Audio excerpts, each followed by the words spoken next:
नमस्कार मेरे प्यारे बच्चों, आप सभी का एक बार फिर से हमारे YouTube चैनल में स्वागत है।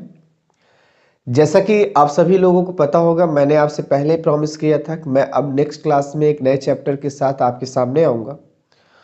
आज मैं एक ऐसा चैप्टर स्टार्ट करने चल रहा हूँ जो बहुत ही ज़्यादा इम्पॉर्टेंट है और आप समझिएगा बीटी बोर्ड में इससे रिलेटेड बहुत सारे क्वेश्चंस आते हैं।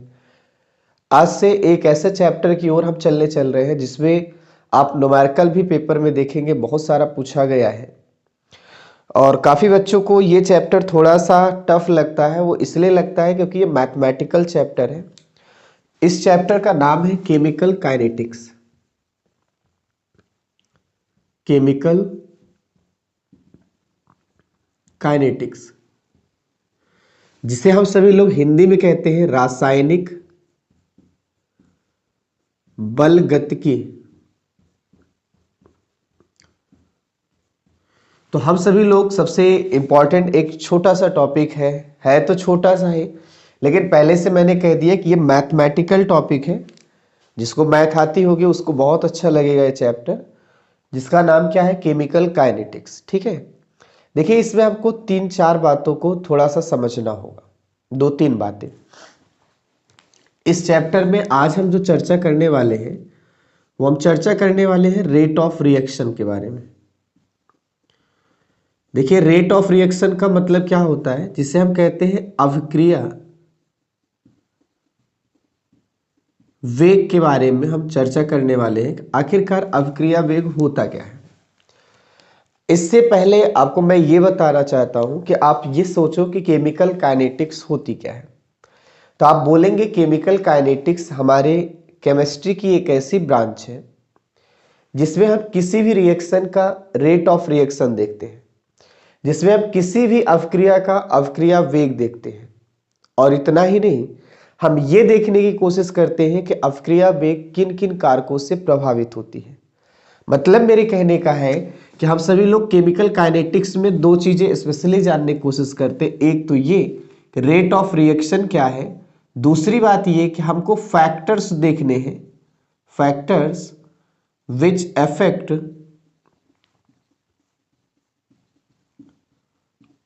On rate of reaction.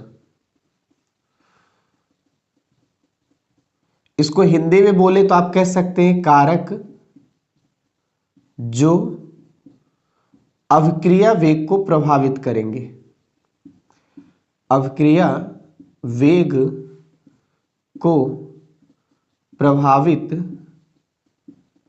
करते हैं। अब बात को थोड़ा गौर करिएगा। अगर आप सबसे कोई रासायनिक बलगतिकी परिभाषा पूछता है कि आखिर रासायनिक बलगतिकी होता क्या है, तो सिंपल सा इसका मतलब है ये हमारे भौतिक रसायन की या फिजिकल केमिस्ट्री की एक ऐसी ब्रांच है जिसमें हम किसी रिएक्शन की, किस चीज की बताइए, किसी रिएक्शन की, रिएक्शन मतलब क्या है, किसी अभिक्रिया की हम सभी लोग क्या करते हैं बताइए, अभिक्रिया वेग निकालते हैं। और इतना ही नहीं, हम जानने की कोशिश करते हैं कि उस अभिक्रिया वेग को कौन कौन से कारक ऐसे होते हैं जो प्रभावित करते हैं। इन्हीं सब के बारे में जो स्टडी हमारी कहलाती है वही स्टडी कहलाती है केमिकल काइनेटिक्स, जिसे हम कहते हैं रासायनिक बलगतिकी। अब आपको पूरा समझ में आ गया होगा कि हमें केवल दो पॉइंट के बारे में चर्चा करनी है। पहला, रेट ऑफ रिएक्शन है क्या, हम इसको कैसे निकालेंगे। दूसरा, फैक्टर्स जो रेट ऑफ रिएक्शन को क्या करेगा, अफेक्ट करेगा। इसके अलावा और भी किसी बात की कोई हमको चर्चा नहीं करनी है। बहुत सारी छोटी छोटी चीजें आएंगी, आपको मैं बहुत ट्रिक्स भी समझाऊंगा, इनके डेरिवेशंस कैसे होंगे, हम कैसे फैक्टर्स को जानेंगे। बहुत आसान ट्रिक रहेगा, आप इस बात को थोड़ा समझिएगा। तो आज की क्लास में हम जानने वाले हैं रेट ऑफ रिएक्शन होता क्या है। ठीक है, तो आप सभी लोग हेडिंग भी डाल देंगे रेट ऑफ रिएक्शन। तो एक काम करते हैं, थोड़ा सा सोचते हैं और समझने की कोशिश करते हैं कि रेट ऑफ रिएक्शन का मतलब अगर हम देखें तो रेट ऑफ रिएक्शन का मतलब क्या होगा, इसको हम थोड़ा सा सोचेंगे समझेंगे। तो आइए हम उसको देख लेते हैं। देखिए आप सभी लोगों ने रिएक्शन के टाइप जरूर पढ़ा होगा, रिएक्शन के टाइप आपने जरूर पढ़ा होगा। और आज एक बार फिर से हम रिएक्शन को क्लासिफाइड करते हैं। किस बेस पे करते हैं? अवक्रिया के वेग के बेस पे। जब अवक्रिया के वेग के बेस पे रिएक्शन को क्लासिफाइड किया गया तो ये तीन तरह का मिला। एक रिएक्शन होता है जिसे हम कहते हैं very fast reaction. Very fast reaction का हिंदी क्या होगा? अति तीव्र अवक्रिया।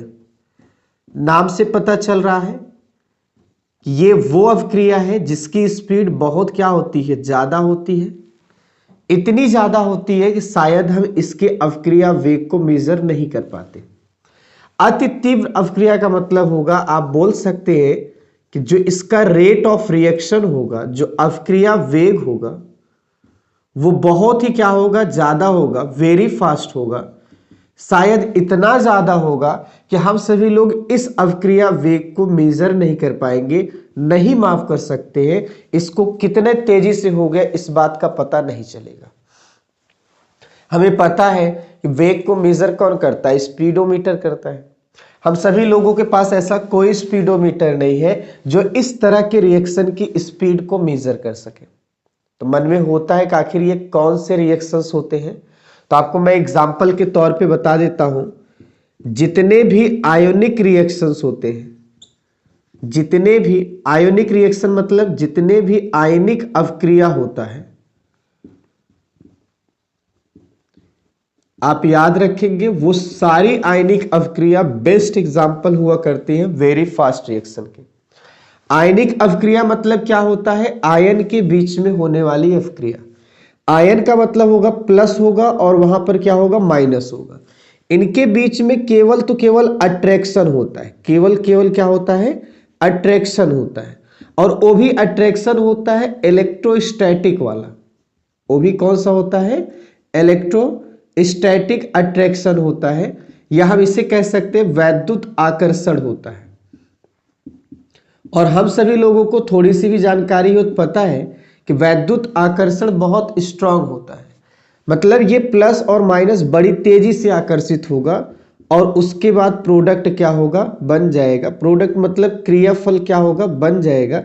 तो मैं आपसे एक बार फिर से कह रहा हूं, थोड़ा आप समझो। यहां प्लस और माइनस को अट्रैक्ट होने में समय नहीं लगेगा। अगर आप समय की बात करेंगे तो मैं आपको बताऊं 10⁻⁻4 सेकेंड या 10⁻⁻6 सेकेंड। सही तरीके से देखा जाए तो एक भी सेकेंड नहीं लगता है इनको आपस में अट्रैक्ट होने में, ये प्रोडक्ट बनने में। तो कुल मिला के कह सकते हो कि ये रिएक्शन इतना फास्ट होता है कि आपकी पलक झपकी नहीं तो रिएक्शन हो जाता है। मतलब इस रिएक्शन की स्पीड इतनी ज्यादा है कि हमारे पास कोई स्पीडोमीटर ऐसा नहीं है जिससे आप इस रिएक्शन के स्पीड को मेजर कर पाओ। तो इसीलिए आप बोलेंगे जो आयोनिक रिएक्शन होता है ये एक एग्जाम्पल है वेरी फास्ट रिएक्शन का। और अगर रही बात आपके मन में चल रहा है सर कोई एग्जाम्पल मिल जाए, तो आप बेहिचक एग्जाम्पल ले सकते हैं। कोई भी एग्जाम्पल ले लीजिएगा। जैसे अगर हम सभी लोग यहां पर देखें, जैसे NaCl है, तो आपको पता है, या एक काम करते हैं NaCl के बनने की ही बात कर लेते हैं। जैसे HCl है और NaOH है, इनसे मिलने पर NaCl प्लस क्या होता है? H2O बनता है। मुझे पता है कि यहाँ पे H प्लस होता है, Cl माइनस होता है। ये आयन में टूटेगा तो Na प्लस होगा और OH माइनस होगा।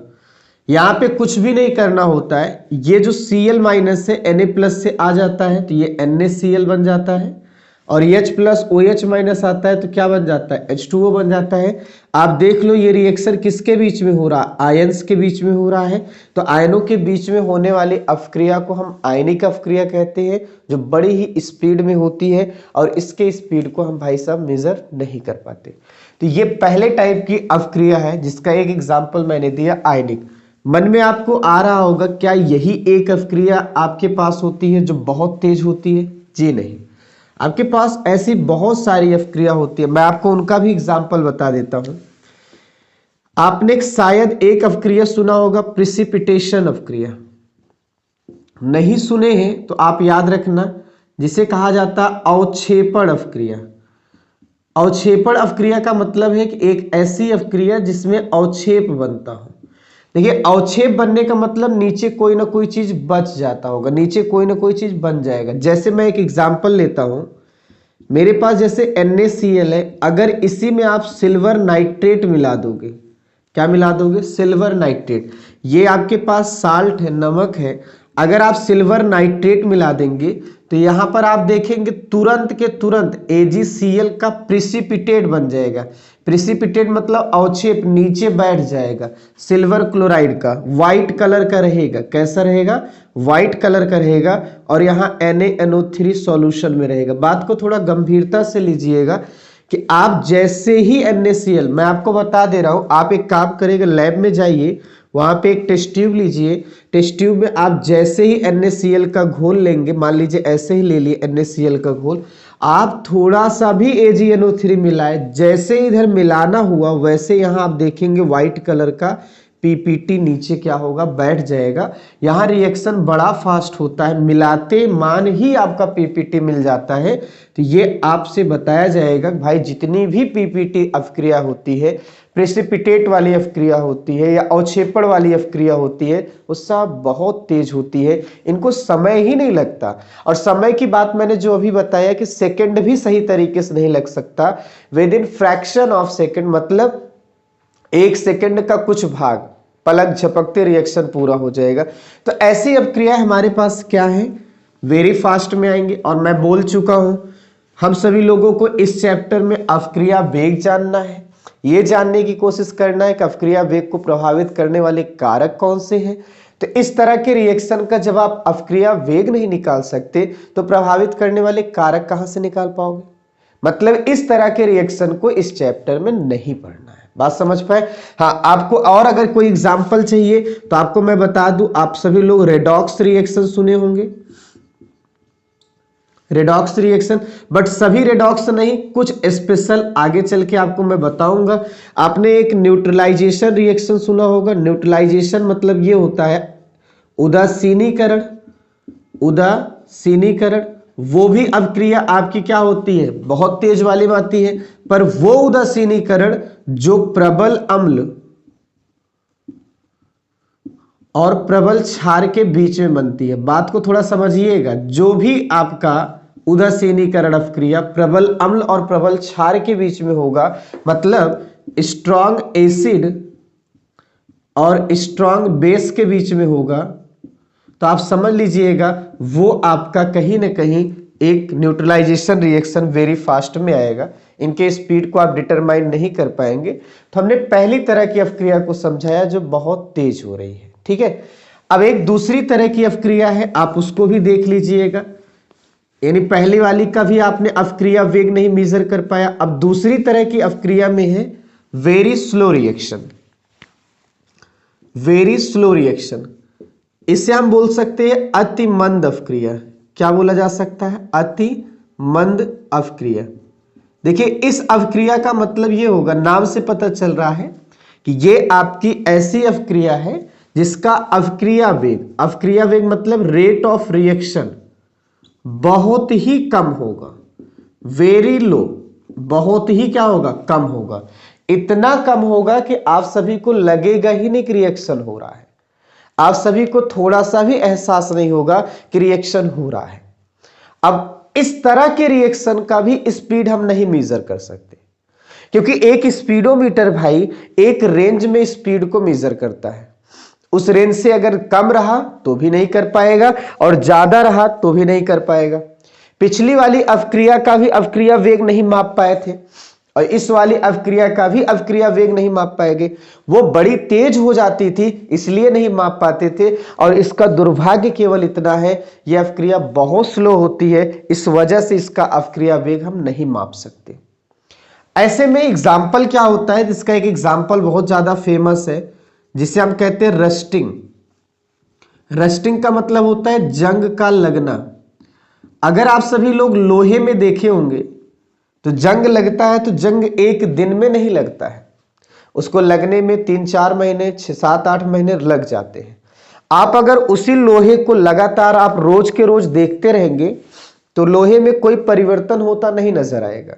आप रोज देखिएगा तो आप यही देखेंगे लोहा जैसा था वैसे ही है, लेकिन हाँ 2-4-6 महीने बाद देखेंगे तो उसमें जंग लग चुका होगा। अब ये मैं नहीं कह रहा हूं कि 2-4-6 महीने बाद जंग लगा, नहीं, जंग लगने की शुरुआत शुरू से ही थी, लेकिन बस उसकी स्पीड इतनी कम थी, हमें पता ही नहीं चल रहा था जंग लग भी रहा है। तो ये आपका एक ऐसा एग्जाम्पल है जिससे हमको ये समझ में आएगा कि वेरी स्लो रिएक्शन आपका वो रिएक्शन होता है, अर्थात वो अवक्रिया होती है जिसकी गति इतनी कम होती है, इतनी कम होती है कि शायद हमारा स्पीडोमीटर इसको सेंस ही ना कर पाए, हमारा स्पीडोमीटर इसको मेजर ना कर पाए। ये अवक्रिया होती है वेरी स्लो रिएक्शन की। अब आपको इस चैप्टर में इनको भी नहीं पढ़ना है, तो मन में ये क्वेश्चन होता है कि इस चैप्टर में पढ़ना क्या है।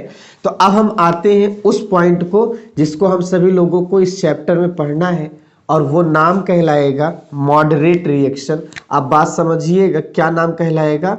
Moderate reaction. मॉडरेट रिएक्शन का मतलब ये होगा मध्य रिएक्शन, ऐसा बोल सकते हैं, या इसी को मॉलिक्यूलर रिएक्शन भी कहा जाता है, जिसको आपको इस पूरे चैप्टर में पढ़ना है। मॉलिक्यूलर रिएक्शन मतलब आणविक अवक्रिया, इसको हम हिंदी में क्या बोलेंगे? आणविक अवक्रिया बोलेंगे। आणविक अवक्रिया मतलब ये होता है, या मॉडरेट को मध्यवर्ती बोला जा सकता है, मध्यवर्ती अवक्रिया। देखिए मध्यवर्ती का मतलब ये होगा कि इस तरह की अवक्रिया का वेग ना तो बहुत कम होगा और ना ही बहुत क्या होगा, ज्यादा होगा।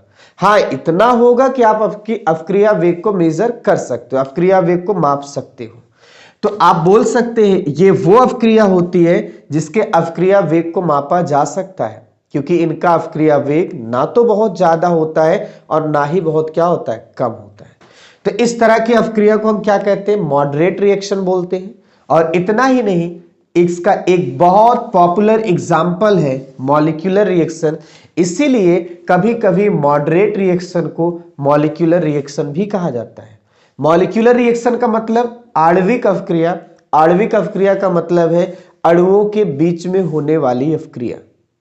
अणुओं के बीच में होने वाली अवक्रिया का मतलब मैं आपको एक सीधा एग्जाम्पल बता देता हूं। जैसे H2 है, I2 है, यहां HI बन गया, तो ये आपका अणु है, ये भी अणु है, ये भी अणु है। तो अणुओं के बीच में होने वाली अवक्रिया, अगर आपको मन में आ रहा है कि सर ये अवक्रिया हो कैसे रही है, तो इसका एक जवाब है H और H के बीच में एक बॉन्डिंग है, I और I के बीच में एक बॉन्डिंग है। जरा देखो यहाँ H और I के बीच में बॉन्डिंग बन रहा है।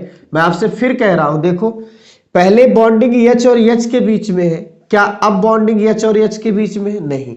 इसका मतलब बॉन्ड क्या होता है, टूटता है। I और I के बीच में क्या यहाँ बॉन्डिंग है? जी हाँ, लेकिन यहाँ नहीं है, इसका मतलब ये भी बॉन्ड टूटता है। यानी आप बोलेंगे ये अवक्रिया वो होती है जिसमें पुराने बॉन्ड क्या होते हैं, टूट जाते हैं, ब्रेक हो जाते हैं। तो इसीलिए हम लिख दिए हैं ओल्ड बॉन्ड ब्रेक्स हो जाता है, टूट जाता है। जरा देखो क्या H और I के बीच में कोई रिश्ता कायम था? नहीं, लेकिन अब देखो यहाँ बन गया है, तो आप बोलेंगे नया बॉन्ड क्या होता है, बनता है, नया बॉन्ड बनेगा। तो मैं एक बार फिर से कह रहा हूं, ये वो अवक्रिया होती है जिसका अवक्रिया वेग मापा जा सकता है। और इसका सबसे बेहतर एग्जाम्पल है आणविक अवक्रिया। अणुओं के बीच में होने वाली अवक्रिया आणविक अवक्रिया होती है। और इस तरह की अवक्रिया में आप देखेंगे पुराने रिश्ते टूटेंगे, पुराने बॉन्ड टूटेंगे और नया बॉन्ड क्या होगा, बनेगा। तो आप सभी लोगों को ये भी मैं बता दूं, पुराने बॉन्ड को तोड़ने में भी समय लगेगा और नए बॉन्ड के बनने में भी समय लगेगा। इसको इतना समय मिल जाएगा रिएक्शन होने में कि हम भाई अवक्रिया वेग को मेजर कर सकते हैं, किस रेट से हो रहा है, किस स्पीड से हो रहा है, इस बात की जानकारी हमको हो सकती है। चैप्टर का नाम क्या है? एक ऐसा केमिस्ट्री का ब्रांच है जिसमें हम अवक्रिया वेग को जानना चाहते हैं, और यही नहीं, हम ये जानने की कोशिश करेंगे कि अवक्रिया वेग को कौन कौन से कारक होते हैं जो प्रभावित करते हैं। जब आप अवक्रिया वेग मेजर कर लोगे तभी तो कारक बताओगे। शुरू के 2 रिएक्शन में अवक्रिया वेग मेजर करने में हम असफल रहे, वो इस वजह से क्योंकि कोई एक बहुत धीरे चल रहा था और कोई बहुत तेज चल रहा था। लेकिन ये वो अवक्रिया है जिसको इस पूरे चैप्टर में ध्यान रखना है, जो ना तो बहुत तेज है और ना ही बहुत धीमे है, और इस अवक्रिया का वेग आप मेजर कर सकते हैं। यानी आपको इस पूरे चैप्टर में केवल यही टाइप की अपक्रिया पढ़नी है, जिसका नाम क्या है, आणविक अपक्रिया, जिसका नाम क्या है, मॉडरेट रिएक्शन। मैं उम्मीद करता हूं ये तीनों बातें आपको समझ में आ गई हैं। अगर ये सारी चीजें समझ में आ गई हैं तो अभी आपको हम थोड़ा सा एक हिंट कर देते हैं भाई कि अपक्रिया वेग का मतलब क्या होता है। मैं इसको बता देना चाहता हूं आप सभी लोगों को पहले से ही कि व्हाट इज अपक्रिया वेग या रेट ऑफ रिएक्शन। देखिए भाई, अगर हम रेट ऑफ रिएक्शन की बात करें, जिसे हम सभी लोग कहते हैं अपक्रिया वेग, देखिए अपक्रिया वेग की अगर हम बात करें तो इसको बताने से पहले एक वर्ड है, आप देखिए मैंने इसको पिछली भी क्लास में कुछ जगह बताया है। एक वर्ड हमारा आता है रेट। रेट का मतलब क्या होता है, जिसे हम कहते हैं दर। इसीलिए अपक्रिया की दर भी बोला जाता है। क्या बोला जाता है, अपक्रिया की दर भी बोला जाता है। तो थोड़ा गौर करिएगा कि आखिरकार अपक्रिया की दर होती क्या है। तो इसका मतलब ये होता है, मैं आपको एक ही वर्ड में लिख देता हूं, any changing with respect to time, with respect to time, या इसी को हिंदी में लिखेंगे समय के साथ परिवर्तन। समय के साथ परिवर्तन को हम सभी लोग दर कहते हैं। ठीक है, यानी अगर यहां रेट वर्ड जुड़ा है तो हमको समझना है उस रिएक्शन को किसके साथ जोड़ा गया है, समय के साथ जोड़ा गया है। बात समझ पाए। तो रेट ऑफ रिएक्शन का मतलब क्या होता है, ये बात आपको अच्छे से समझ में आएगी। मैं आपको आगे चल के बताऊंगा ये सारी चीजें क्या होती हैं। आई बात समझ में। चलिए ठीक है, रेट का मतलब तो समझ में आ गया। हाँ, एक बात मैं आपको बता दूं, यहीं पे लगे हाथ देखिएगा, जो हमारे पास रिएक्शन होगा ये दो तरह से होगा। एक रिएक्शन ऐसा होगा जो आपका गैसियस फेज में होगा। गैसियस फेज का मतलब क्या होगा कि वो गैसीय अवस्था में रिएक्शंस देखेंगे आप। और एक दूसरा रिएक्शन होगा जो या तो सॉलिड या फिर लिक्विड फेज में होगा, मतलब या तो ठोस में होगा या द्रव अवस्था में होगा। मतलब अगर देखा जाए तो रिएक्शन हमारा दो ही अवस्था में होता है, या तो गैस अवस्था में होता है, गैसीयस अवस्था में होता है, या सॉलिड या लिक्विड। भाई साहब, जब गैस अवस्था में हो तो आप प्रेशर के टर्म में चलिएगा। किसके टर्म में चलेंगे, दाब के साथ चलेंगे। और अगर यहीं पे सॉलिड या लिक्विड का आता है तो आप कंसंट्रेशन के टर्म में चलेंगे। तो ये आप पूरा सांद्रता जिसे बोला जाता है, क्या बोला जाता है, सांद्रता।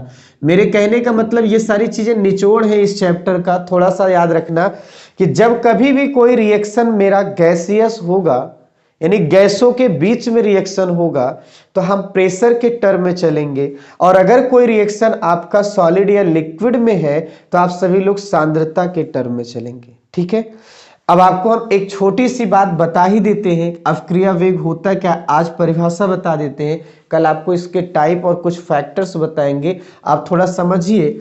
जैसे मान लो हमारे पास एक कोई रिएक्शन है जिसमें रिएक्टेंट ए है और इससे कोई प्रोडक्ट बन रहा है बी, या ऐसे मान लीजिए इससे कोई प्रोडक्ट बन रहा है, मैंने प्रोडक्ट को प्रोडक्ट ही लिख दिया।